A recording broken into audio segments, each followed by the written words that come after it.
né? E eu acho que uma palavra que o Alan colocou é uma oportunidade também de você enxergar no outro uma oportunidade de arrependimento, sabe? Você enxerga aquilo, você vê aquilo e você vê, poxa vida, eu sou assim também.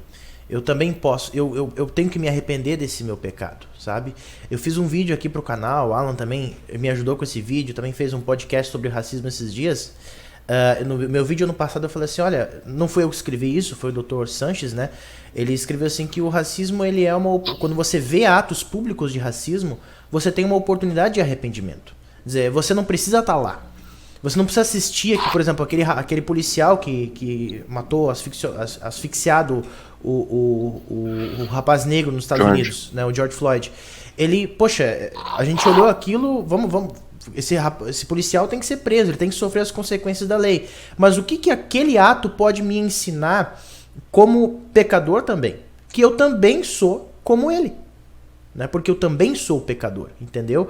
Então, eu acho que é uma oportunidade muito boa de nós olharmos para essas situações do cotidiano e não simplesmente partirmos para o julgamento, mais uma vez voltamos para o 8º mandamento, mas observarmos em nós mesmos que nós somos iguais, tão pecadores quanto, que também precisamos de arrependimento e o mesmo perdão que aquela pessoa também precisa, entendeu? Então isso é fundamental, é importante e eu acho que faz todo sentido. Quando a gente reconhece que nós precisamos de tanto perdão quanto o outro, fica bem mais fácil, acredito eu, você ajudar na reputação do próximo. Porque você entende que a sua reputação também, por causa do seu pecado, ela também pode ser destruída. Entendeu? E a Bíblia tem vários textos bíblicos, Eclesiastes, Provérbios, que falam sobre manter o bom nome. O próprio Deus se preocupou com o seu próprio nome. Né? Não tomarás em vão o nome do Senhor teu Deus. Né? Manter um bom nome é importante. Né? Manter uma boa reputação. E aí que você tem exatamente isso. Né? Você enxerga no outro uma oportunidade de arrependimento do seu pecado. E você ajuda o outro a enxergar aquilo que ele se equivocou para também buscar o perdão em Jesus Cristo. Acho que isso é importante. Okay? Pô, legal. Eu quero perguntar para vocês, então. Não sei, eu não quero falar quando vai acabar, mas talvez alguém tá ouvindo ou assistindo a gente tá pensando, sou cristão e vocês falaram um monte sobre o cancelamento. Okay. Tenta resumir em um minutinho. Como cristão, o que eu penso, então, em relação ao cancelamento? É bom, é ruim? Como que pode ser usado de uma forma boa? Até que ponto, que limite? Como que vocês resumiriam, talvez, essa perspectiva cristã de cancelamento? Eu diria o seguinte, a lei de ouro é a lei do bom senso. Tá?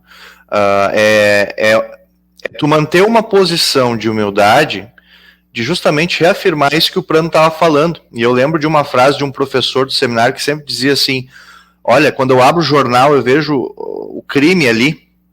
Ele dizia assim, olha, não existe um crime que eu não sou capaz de cometer. Tá? Se a gente trocar crime por pecado, não há um pecado que eu não seja capaz de cometer. Aquilo que a gente vem falando de novo, né? Então, o ponto para mim é esse, a gente manter a posição de humildade, dizer, olha, o dedo que está apontando para o outro, de certa forma, também aponta para mim. Porque eu também, em momentos, fui assim.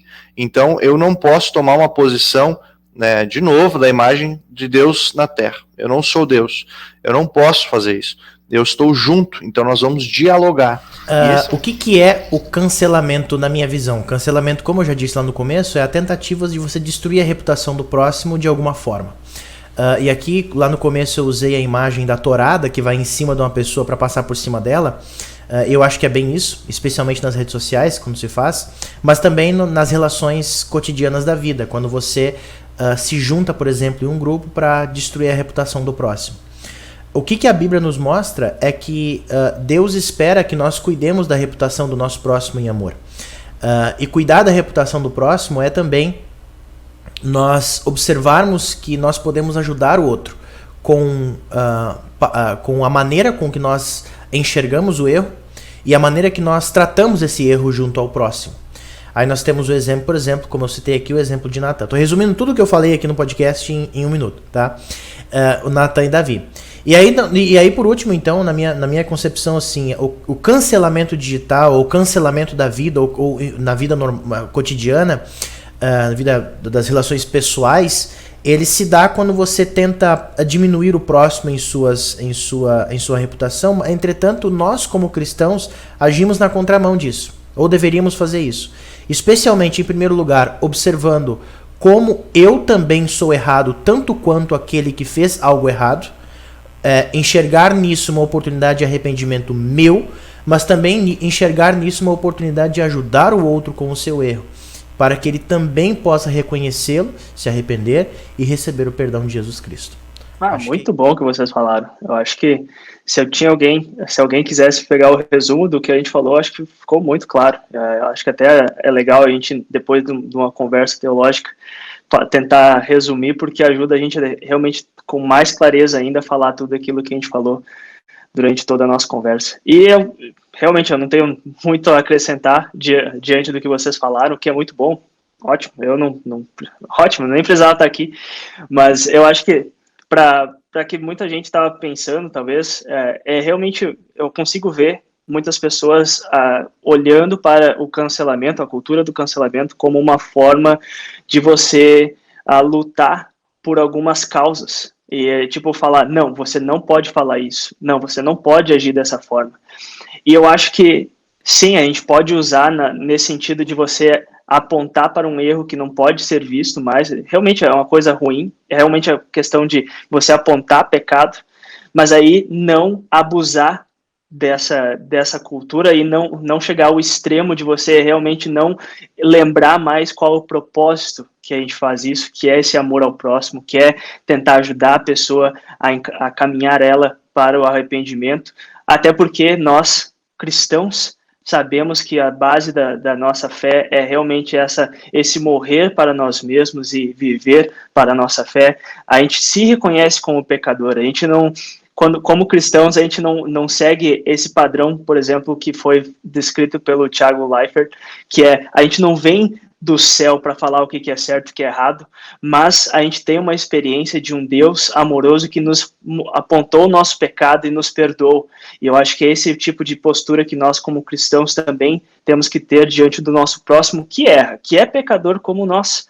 E a gente não simplesmente julga para, realmente, como o Lucas estava falando, para difamar ele, mas realmente buscando trazer ele para a graça e para o perdão.